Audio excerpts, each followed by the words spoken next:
Hello and welcome to this fun chart readings video. I kind of just decided I wanted to have a little fun with astrology and some charts and some public figure type people and whatnot. I'm not a huge fan of pop culture. However, there are people's charts that I do enjoy looking at, and it's mostly people from, past eras. Nobody current. I also didn't really want to do charts for current people, trigger people, people who, would be a turn off to follow or whatever, because we're all, we're so, but I did want to do something that was fun, that showed us a little bit about charts. It also demonstrates kind of what I can see with just the sun, moon, rising versus what I can see, or in addition to what I can see if I look at a full chart. So I thought I'd have a little fun with this, and so let's dive into some public figure natal charts and see what we can find, what I can find out from them. Okay, so the thing with astrology is there's so many layers, and it's pretty endless. What you can get from just one specific planet placement or point placement. Because there's just layers and layers and layers. But what I wanted to kind of show was, because I offer a sun, moon, rising reading for you, if you wanted to just dip your toes in to astrology, I kind of want to show you what I can actually get from that might be supportive to you. So we have Rue McClanahan's chart, and I just picked her randomly. I use Astro Gold, and they have various files of public figure charts from sports and entertainers and business people and all of that. And so I just picked a few people whose names I recognized, whose lives I kind of knew, or knew them from television or whatever growing up. And Rue McClanahan happens to be one of them. And so when we look at her chart, we have on the right hand side, we have the sun in Pisces in her 7th house of relationships, partnerships, and whatnot. And then on the far left in the blue here, if you can see this like yellow line, so this middle ring of the chart, where you see like Neptune, the moon, and Neptune again. Oh no, that's Pluto, my bad.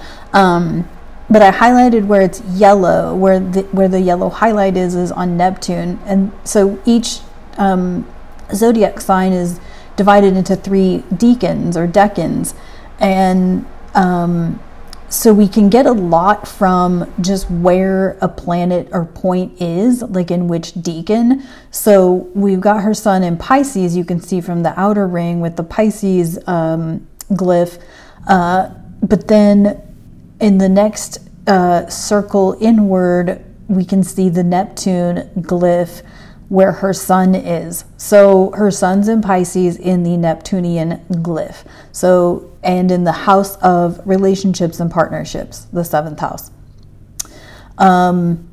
And so that kind of means, Pisces is a mutable water sign, Neptune being the ruler of Pisces. She might have been a little illusory or delusional about relationships and about partnerships.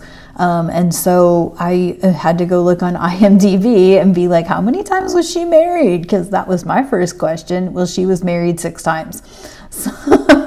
So that was kind of fun to learn about her. Was immediately thinking that, surely she's been married a lot. Yep, she's been married 6 times. And so then if we look up here in the top around 12 o'clock in the chart, we've got the moon in Gemini, also mutable sign. This MC stands for midheaven, which is usually your career path, career trajectory. So that's what the MC stands for, is midheaven. And I do get into that sometimes. And then we can see, if we look right above where the moon is, it's in the Venus decan of Gemini. So Gemini is mutable air. It's a mercurial sign, but this is the Venus decan. So she probably had to be very passionate and very, enjoy her career. That because her moon conjuncts her midheaven. So she was probably very attached to whatever roles she played, but it also changed probably a lot. And we know that because Rue McClanahan, who played Blanche Devereaux in The Golden Girls, but then the character previous to that was, I don't remember what the character's name was, that she played in Mama's Family. I can't remember that name. Dang it. Maybe she played Fran in Mama's Family. Eunice was Carol Burnett, and then Betty White was also in Mama's Family. So the first 2 seasons of Mama's Family actually had Carol Burnett, Rue McClanahan, and Betty White in them before Rue and Betty went off to do Golden Girls, and they brought in the nephew, anyway, in Mama's Family. But as I recall, the character that Rue McClanahan played in Mama's Family was very different from Blanche Devereaux that she played in Golden Girls. So, and I know I've seen Rue McClanahan in other shows as well, in other movies as well. And so my guess is that she was quite attached emotionally or very passionate about the characters that she played in whatever context. And then we want to look at her rising. So that was her sun, that was her moon. Here's her rising. She's a Virgo rising in the Saturn decan of Virgo. And Virgo rising. So maybe she was organized. Perhaps she had a very strong opinions about how she would look. Maybe her body image or things like that. But also this being a Saturn decan of her rising, maybe karmic or disciplined or very responsible. And I don't know anything about her daily habits, her nutrition, if she dieted a lot, but dieting was kind of a big deal in the 80s, so perhaps. I know in the Golden Girls, Blanche had very beautiful clothes. I always loved her clothes. And I'm pretty sure that Rue McClanahan had it in her contract that she could keep the Blanche Devereaux wardrobe. And so that could have been something about, she had some sort of,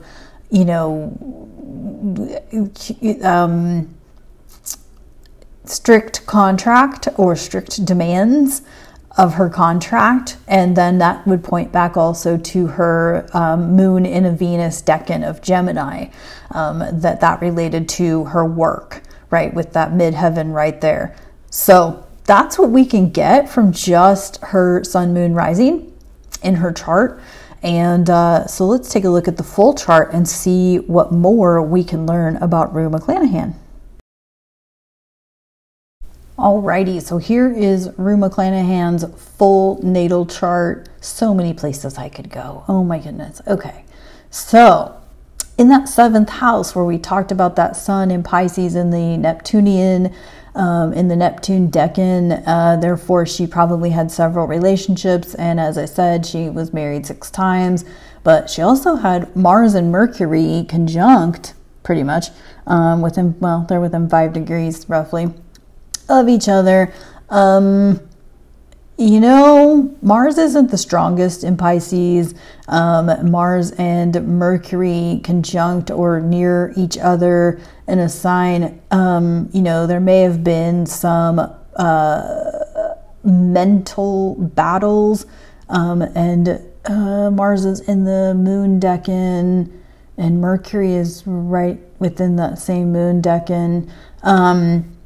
So, they may have been some illusions on her part or delusions on her part. I think I remember some of her marriages were really short. And so who knows, there may have been some kind of weird, she thought she was in love and wasn't kind of situations. Who knows? That's just speculation without really knowing anything. Uranus in the, where are we? In the 8th house in Aries, in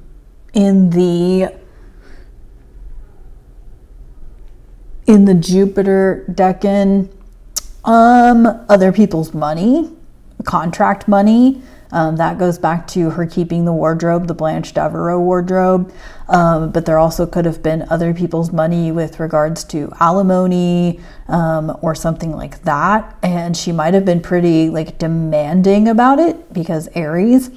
But yeah, that could have been an interesting play out. And I don't know if any of that is true, if she got, you know, alimony from the various husbands or any kind of, you know, left a house, left a car, anything like that. I have no idea, but that I would suspect so, just judging by this placement, that might have been the situation.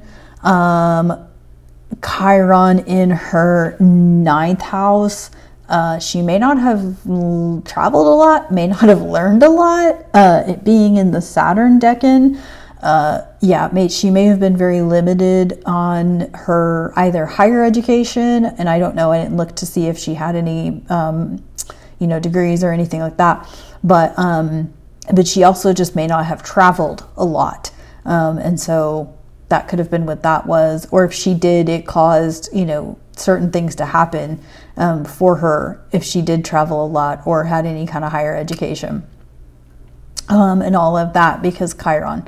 And so then we move over to, we talked about the moon in Gemini with the midheaven, Pluto in Cancer. So this is a while ago. Pluto in Cancer in the 11th house. She might have felt at home with her friends, which, I mean, you know, Blanche Devereaux,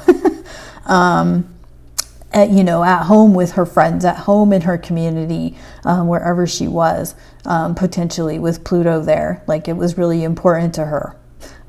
South node in Leo, which means north node in Aquarius. You know, she may not have had South node in Leo. I feel like there may have been a part of her that didn't want people to know she was intelligent or as wise as she was. Just because putting that with Mercury in Pisces could have been an interesting dynamic intellectually. Venus in Aquarius, I know I'm kind of jumping around a little bit. Venus in Aquarius in her 6th house along with her north node and Saturn. So 6th house, which tends to be about daily routines, health habits and whatnot. And we kind of talked about that with her Virgo rising, you know, that, you know, she may have had some strict dieting or, you know, some interesting daily routines and whatnot. And Venus is in the Uranus decan. So, you know, that would explain also the relationships, the multiple relationships. Uranus is dynamic. Venus in Aquarius tends to bring a variety or change, constant change, or like different relationships. Hell, I could even have seen her being like polyamorous or something. Who knows? And whatnot. I don't think Jupiter in Libra, 2nd house,